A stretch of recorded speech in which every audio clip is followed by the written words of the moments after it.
बिस्मिल्लाहिर्रहमानिर्रहीम। अस्सलाम वालेकुम नाज़रीन। बहुत सारे लोगों ने बहुत सारे ख्वाब देख लिए थे, बड़ी कोशिश कर रहे थे, बड़ी दुआएं मांग रहे थे कि पता नहीं पेंडोरा पेपर्स में उनको क्या मिलने वाला है या कौन सी इतनी बड़ी खबरें उनके हाथ लगने वाली हैं कि पाकिस्तान तहरीक इंसाफ की हुकूमत गिर जाएगी। यानी एहसन इकबाल साहब ने तो यहाँ तक कहा कि इमरान खान साहब का नाम आ गया पेंडोरा लीक्स के अंदर, लिहाजा इमरान खान साहब अब इस्तीफ़ा दे दें। ये कैसे हुआ ये मैं आपको बताता हूँ। उमर चीमा इसके अंदर तहकीकात का हिस्सा थे और इमरान खान साहब को इन्होंने फ़िक्स करने की इसमें बड़ी कोशिश की थी। जिस दिन से इनको ये मालूमात फ़राहम की गई ICIG की जानिब से कि जनाब ये मालूमात हैं और आपके मुल्क के अंदर ये लोग हैं, लगभग 700 के करीब लोग हैं, तो ये सबसे पहले इमरान खान को और उसके आसपास के लोगों को ढूंढ रहे थे कि काबू करो किसी तरह इन लोगों को, इन लोगों से सवाल करो, इन लोगों से जवाब मांगो। इमरान खान साहब को एक दूसरे एड्रेस पे रहने वाले फरीदुद्दीन साहब के नाम पे 2 ऑफशोर कंपनीज थी, उसमें फांसने की भी कोशिश की गई। वहाँ सवालात उठाए गए और वो जो सवाल है उस सवाल की शक्ल में उनका एक नाम सिर्फ मेंशन है इमरान खान साहब का इस पेंडोरा पेपर्स के अंदर। वो किस अंदाज में है, यानी वहाँ क्लैरिफिकेशन है कि पाकिस्तान के वज़ीर-ए-आज़म इमरान खान साहब का इसके साथ कोई ताल्लुक़ नहीं है। यहाँ पे इसमें दर्ज है, पेंडोरा पेपर्स हैं इसके अंदर, the documents contain no suggestion that Khan himself owns offshore companies। कि ये डॉक्यूमेंट बड़ा क्लियरली ये कह रहा है कि इमरान खान कोई ऑफशोर कंपनी ओन नहीं करते, उनकी मलकियत में नहीं है, वो बेनिफिशरी नहीं है किसी कंपनी के। सबके ख्वाब टूट गए। लेकिन ये मियां नवाज शरीफ ने 2 दिन पहले क्यों कहा गया अब तो अब इमरान खान का होगा और ऐसा होगा कि दुनिया देखेगी। एहसन इकबाल ने क्यों कहा कि इमरान खान का नाम आ गया है तो फौरी तौर पे इस्तीफ़ा दे दे, और बाकी लोगों ने ये क्यों कहा वो मैं आपको बताता हूँ। क्योंकि उमर चीमा PMLN के बहुत करीब है और जियो और जंग न्यूज़ भी जो है वो PMLN के बहुत करीब है। अभी इस वक्त जब मैं वीडियो रिकॉर्ड कर रहा हूँ तो जियो के ख़िलाफ़ एक शेम का एक ट्रेंड भी चल रहा है पाकिस्तान में। अनफॉर्चुनेट है, अब सारे जियो का तो कसूर नहीं है, सारे इदारों का तो नहीं है, जितने लोग वहाँ पर काम करते हैं उन सबका तो कसूर नहीं है, तो पूरा इदारा तो रिस्पॉन्सिबल नहीं हो सकता, लेकिन फिर भी वो ख़बरें इस तरीके से उन्होंने दी हैं और फिर PMLN ने उनको इस तरीके से उठाया है कि उन्होंने इस तरह का माहौल बना दिया कि घबराना नहीं है, इमरान खान फंस गए। बल्कि उमर चीमा की जब पहले इमरान खान साहब ने तारीफ़ की थी, जब पनामा पेपर्स लीक हुए थे तो उस पर जब इमरान खान साहब ने तारीफ़ की थी वो निकाल के दिखा रहे थे, घबराना नहीं है, फिर आ रहा है, इस किस्म की चीज़ें बहुत ज़्यादा की। नून लीग ने, कुछ नून लीग के सहाफ़ियों ने, कुछ दानिश्वरों ने, कुछ जियो ने, ये लोग कर रहे थे, जियो के एम्प्लॉयज़ भी कर रहे थे। लेकिन अब सारा का सारा गेम उलट गया। नवाज शरीफ साहब तक और एहसन इकबाल साहब तक ये इन्फॉर्मेशन पहुंची जियो से कि हमें ये पता चला है कि इमरान खान का नाम है, इसमें नाम तो था लेकिन वो क्लैरिफिकेशन में था कि उसके नाम पे कोई ऑफशोर कंपनी नहीं निकली। चेक किया, नहीं निकली, उसकी है ही नहीं। जो एड्रेस बताया जा रहा है वो उस सोसाइटी के दूसरे कोने पे एक घर का एड्रेस है और वो बंदा खुद कह रहा है जनाब मेरी कंपनी ने मैंने 2008 में बनाई थी, मेरा इमरान खान से या इन कंपनीज़ का इमरान खान से कोई ताल्लुक़ नहीं है। लिहाजा सारी गेम उल्टी हो गई। मियां नवाज शरीफ और एहसन इकबाल को जब इतना पता चला कि नाम है तो वो समझे नाम उसी तरह होगा जिस तरह हमारा नाम होता है, लेकिन वो नाम उस तरह निकला नहीं। अब जो खबरें आ रही हैं कि पाकिस्तान में कभी भी कोई ऐसा स्कैंडल आए, मुमकिन ही नहीं है कि PMLN पीछे रह जाए। इसहाक डार साहब का बेटा वो फिर बीच में है इसके, शौकत तरीन की निकल आई जो इस वक्त वज़ीर ख़ज़ाना है, उसके अलावा खुसरो बख्तियार के ख़ानदान की निकल आई, फैसल वाडा साहब के बारे में उनकी भी निकल आई, और उसके अलावा मोहन सलाई का कहा जा रहा है। मोहन सलाई की एक क्लैरिफिकेशन भी है, उन्होंने कहा जी डिक्लेयर्ड है और मेरे सारे एसेट डिक्लेयर्ड हैं, ये जितनी चीज़ें भी हैं ये सारी कानून के मुताबिक है और डिक्लेयर्ड है। यही बात जो है वो वज़ीर ख़ज़ाना ने भी की है। और यही बात, अब फ़र्क क्या है ज़रा थोड़ा सा आप इसको देखें। लेकिन पहले मैं बताता हूँ कि इमरान खान ने इसके ऊपर भी एक हथौड़ा मारा है, प्राइम मिनिस्टर ऑफ पाकिस्तान ने। उन्होंने क्या किया जिससे अब ज़्यादा परेशानी शुरू हो जाएगी PMLN के कैंप में, वो ये है, we welcome the Pandora papers exposing the ill gotten wealth of elites accumulated through tax evasion and corruption and laundered out to financial havens. The UNGA's panel FACTI calculated a staggering $7 trillion in stolen assets parked in largely offshore tax havens. ये इमरान खान साहब ने statement दिया और बल्कि 3 tweet ऊपर नीचे कर दिए। अगले में उन्होंने कहा कि my government will investigate all over citizen mentioned in the Pandora papers and if any wrong doing is established we will take appropriate action. इस बारे में भी उन्होंने बात की। फिर उन्होंने ये बताया कि इफ़ अनचेक्ड, अगर हम इसको चेक ही नहीं करेंगे तो फिर हालात किस तरफ जाएंगे। मैं आपको इसका पूरे का ट्रांसलेशन बता देता हूँ। 3 ट्वीट्स ऊपर नीचे इमरान खान साहब ने किए और उन ट्वीट्स में वो क्या कह रहे हैं ये आप सुन लें।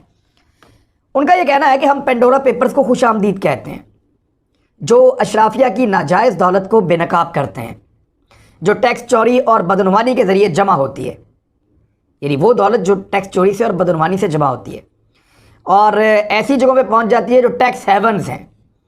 अक़वाम मुत्तहिदा के SGs के पैनल FACTI ने चोरी शुदा, ये अक़वाम मुत्तहिदा का एक इदारा है, ज़ेली इदारा है जो काम करता है इस किस्म के जराइम के ऊपर, यानी इसका नाम है high level panel on international financial accountability transparency and integrity. ये एक अक़वाम मुत्तहिदा का इदारा है जो इस किस्म के फाइनेंशियल क्राइम्स को और इन चीज़ों को देखता है। वो ये कहता है कि चोरी शुदा असासों में $7 ट्रिलियन का तखमीना उन्होंने लगाया कि $7 ट्रिलियन, 7,000 अरब डॉलर जो हैं वो चोरी हुए असासे हैं। ये अक़वाम मुत्तहिदा की रिपोर्ट के मुताबिक जो बड़े पैमाने पर ऑफशोर कंपनीज़ के ज़रिए से टैक्स हेवन्स में जमा किए गए हैं।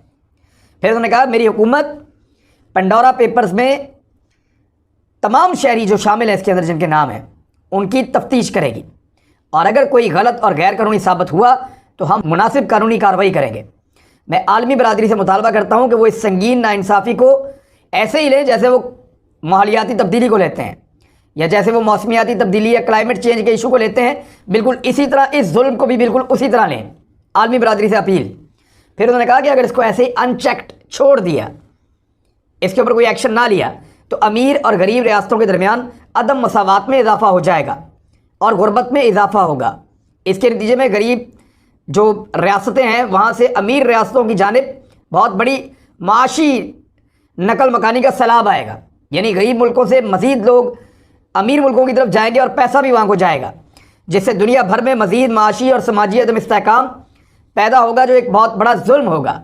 ये इमरान खान साहब के 3 ट्वीट्स हैं, यानी जिसके ऊपर आप एलिगेशन लगा रहे थे वो कह रहे हैं जी हम तो इसकी इंक्वायरी करेंगे, छोड़ेंगे नहीं किसी को। कुछ बड़े नाम इसके अंदर आए हैं, वो नाम भी आपको बता देते हैं लगे हाथों। इसमें मैंने आपको बताया शौकत तरीन साहब का नाम है, अली डार का नाम है, इसहाक डार के बेटे, और इसके अलावा चौधरी मुनसलाई का नाम है, फिर नवीद मुगीस शेख का नाम है और ये शुगर मिल वाले हैं इनका नाम भी है इसके अंदर, फैसल वाडा जो है वो उनका नाम भी है और इसके अलावा बशीर दाऊद का नाम है। ये लोग क्लेम करते हैं इन्होंने कंपनीज बनाई हैं और इनकी लीगल हैं और डिक्लेयर्ड हैं। जिनकी नहीं होंगी वो पकड़े जाएंगे, नहीं बचेंगे। मियाँ नवाज शरीफ साहब की भी कंपनी अगर लीगल होती है, डिक्लेयर्ड होती है तो मसला ही कोई नहीं था। यानी मियाँ नवाज शरीफ साहब अगर ऑफशोर, अच्छा ऑफशोर कंपनी लोग बनाते क्यों हैं? वो इसलिए बनाते हैं ताकि वहाँ पे उनको पैसों से, टैक्सेस से बचने का उनको एक रास्ता मिल जाता है उन मुल्कों में, इसलिए बनाते हैं। वो वहाँ के लोग भी बनाते हैं, यहाँ के लोग भी जाके बनाते हैं कि ऑफशोर कंपनी बनाओ, टैक्स बचाओ। लेकिन जो चोरी का पैसा लेकर जाता है वो इसलिए बनाता है कि उसका पता ही नहीं चलेगा ये दौलत इसकी है। मियाँ नवाज शरीफ साहब ने टैक्स बचाने के लिए ऑफशोर कंपनी नहीं बनाई थी। इन लोगों ने तो शायद टैक्स बचाने के लिए या कारोबार के लिए किसी ने बनाई होगी, लेकिन मियाँ नवाज शरीफ साहब का केस उल्टा था। मियाँ साहब ने इसलिए बनाई थी ताकि उनकी शनाख्त छुपाई जा सके, पता ही ना चले कि ये जायदाद मियाँ साहब की है, क्योंकि वो जायदाद इतनी महंगी थी कि मियाँ साहब बता नहीं सकते थे कि ये ली कैसे और ये जायदाद बनाई कैसे। इनमें भी कुछ ऐसे लोग होंगे, पकड़ा जाना चाहिए उनको। जैसे आरिफ उस्मानी साहब हैं, ये नेशनल बैंक के प्रेसिडेंट रहे पहले पाकिस्तान में। फिर एहसन लतीफ़ साहब हैं, इनका भी बड़ा बिजनेस पाकिस्तान में है। उसके अलावा मैं आपको और बंदे बताता हूँ। अली जहांगीर सिद्दीकी, ये ambassador at large for foreign investment. फिर इसके बाद अदनान अफरीदी, ये मैनेजिंग डायरेक्टर हैं नेशनल इन्वेस्टमेंट ट्रस्ट के रहे हैं। फिर इसके बाद खुसरू बख्तियार, ये federal minister for industries and production, इनका भी नाम। Abdullah Masood, son of Waqar Masood Khan, former SP assistant to prime minister on financial and revenue, ये साबिका है। इसके बाद जी एक आ गए आसिफ हफीज़, ये मर्चेंट हैं, ताजिर हैं। फिर एक लेफ्टिनेंट जनरल शफातुल्ला शाह, इन्होंने बहुत बड़ी प्रॉपर्टी है, इनके बारे में एतराज़ भी PMLN बहुत ज़्यादा कर रही है। मुशर्रफ साहब के करीबी थे, former military secretary of general Pervez Musharraf. इसके बाद major general retired Nusrat Naeem, ये former ISI DG counter terrorism, और इन्होंने एक रजिस्टर्ड की कंपनी 2009 में। फिर इसके बाद हसन मुजफ्फर, ये जनरल रिटायर्ड अफजल मुजफ्फर के बेटे हैं और इनकी भी ऑफशोर कंपनी है। तो इस तरह रिटायर्ड फौजियों की, उनके रिश्तेदारों की, और उसके अलावा कुछ कंपनीज जो हैं वो सियासतदानों की, ब्यूरोक्रेट्स की और मुख्तलिफ लोगों की निकल रही हैं। तो इंक्वायरी तो इसके ऊपर होनी चाहिए। शर्जील मेमन भी निकले हैं पीपल्स पार्टी के, अभी दीगर नाम आ रहे हैं, पता चलेगा और कौन कौन निकलता है। लेकिन इमरान खान साहब ने इन्हीं का फंदा इन्हीं के गले में फिट कर दिया है। और अब कल तक जो लोग कह रहे थे घबराना नहीं है, इंक्वायरी होनी चाहिए, पकड़ो पकड़ो, मारो मारो, मैं आपको गारंटी दे रहा हूं कि 3-4 दिन के बाद वो लोग कह रहे होंगे कि यार बंद करो इंक्वायरी, पहले वालों को तो सजा हुई नहीं, इनको क्यों पकड़ते हो, ये क्यों इंसाफ कर रहे हो, ये इंक्वायरी क्यों कर रहे हो। 1-2 दिन के बाद ये इंक्वायरियों के खिलाफ हो जाएंगे, वो इसलिए कि इमरान खान तो निकला ही नहीं। यानी मैं आपको एक बड़ी अजीब चीज़ बताता हूँ कि नवाज शरीफ अपनी बेटियों के लिए, अपने बेटों के लिए, अपने दामादों और बहुओं के लिए, अपने पोते पोतियों और नवासियों के लिए, अपने समधी के लिए, अपने भाइयों के लिए, किसी के लिए ज़िम्मेदार नहीं है। यानी उन सब की जो जायदादें, उन सब के जो कारोबार हैं, उनमें से किसी एक के लिए भी नवाज शरीफ ज़िम्मेदार नहीं है। लेकिन अपने वज़ीरों के लिए इमरान खान ज़िम्मेदार है, चाहे उनकी डिक्लेयर्ड ऑफशोर कंपनियां हों चाहे ना हों। लेकिन इमरान खान अपने दूर दराज के लोगों के लिए भी ज़िम्मेदार है, लेकिन नवाज शरीफ अपने इमीडिएट नेक्स्ट जो रिश्तेदार हैं उनके लिए ज़िम्मेदार नहीं है। ये कोई अजीबोगरीब ही एक दस्तूर है जो PMLN के लोग जो हैं वो इसको बहुत ज़्यादा वावेला करते हैं, इसके बारे में बात करते हैं। बहरहाल इसहाक डार के बेटे का नाम भी आ गया, बल्कि एक TV चैनल जो है वो चला रहा था जुनैद सफदर का भी, तो उस पर मरीम नवाज़ ने कहा जी मेरे बेटे की नहीं है ऑफशोर कंपनीज। हाँ, लेकिन उनकी अपनी थी, मरीम नवाज़ साहिबा की अपनी थी, मरीम नवाज़ साहिबा के भाइयों की भी थी। मरीम नवाज़ साहिबा खुद बेनिफिशियल ओनर थी कंपनी की, और ये जो प्रॉपर्टी थी वो मरीम नवाज़ साहिबा की प्रॉपर्टी थी, और उस दौर में बनी जब ये लोग कमा नहीं सकते थे। तो मियाँ नवाज शरीफ साहब का केस बड़ा मुख्तलिफ था, उन्होंने जो सारा कुछ किया था वो पैसे छुपाने के लिए किया था।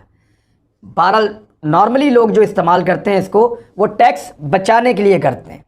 2 तरह के लोग ऑफशोर कंपनीज बनाते हैं, एक वो जो पैसे छुपाना चाहते हैं, अपने एसेट्स नहीं बताना चाहते, अपनी मनी ट्रेल नहीं देना चाहते, और दूसरे तरह के लोग वो होते हैं जो टैक्स को बचाना चाहते हैं, क्योंकि इन टैक्स हेवन्स के अंदर आप बाहर से पैसा ला के पार्क करते हैं तो आपसे ज़्यादा सवाल जवाब नहीं होते और आपको बड़े बड़े टैक्स नहीं देने पड़ते। और ये जो इसहाक डार साहब का बेटा है ना, ये गालिबन मियाँ नवाज शरीफ साहब का दामाद भी है, तो इसकी ऑफशोर कंपनी है। तो शरीफ खानदान आपको पता है बिला वजह जाके ऐसी चीज़ों के साथ जुड़ जाता है। कल तक सारा PMLN जो है वो पेंडोरा कर रहा था, और अब ये पेंडोरा बॉक्स जब खुला है तो पेंडोरा की कहानी मैंने आपको पिछले व्लॉग में बताई थी कि ये कहानी एक ऐसे बॉक्स की है जिसको जब खोलो तो इसमें से दुख, तकालीफ, परेशानियाँ और बहुत सारी चीज़ें निकलती हैं, और आखिर में इसमें से उम्मीद निकलती है। तो उल्टा जो लोग कल तक खुशियां मना रहे थे उनके लिए दुख, परेशानियां और इस तरह की चीज़ें निकली हैं, और उम्मीद निकल आई दोबारा पाकिस्तान के लिए कि पाकिस्तान एक दफ़ा फिर अकाउंटेबल कर सकता है 700 मज़ीद लोगों को। हो सकता है इसमें से ज़्यादा लोगों की ऑफशोर कंपनीज लीगल हों, उन्होंने डिक्लेयर की हों, चोरी के पैसों की ना हो, लेकिन बहुत मुमकिन है जिनकी ये हों वो पैसा लूट का वापस तो लेना चाहिए, उनके ऊपर कार्रवाई तो होनी चाहिए। अच्छा, इसमें अभी तक कुछ आलमी रहनुमा भी सामने आए हैं, उनके नाम भी आपको बता देते हैं। उर्दन के बादशाह शाह अब्दुल्ला का नाम भी पेंडोरा पेपर्स में ऑफशोर कंपनी बनाने वालों में शामिल है। कतर के हुक्मरानों की ऑफशोर कंपनियां भी पेंडोरा पेपर्स के अंदर शामिल हैं, बहुत सारी उन्होंने बनाई हुई है। यूक्रेन, कीनिया और एक्वाडोर के सुदूर जो हैं उनकी ऑफशोर कंपनियां भी पेंडोरा पेपर्स में शामिल हैं।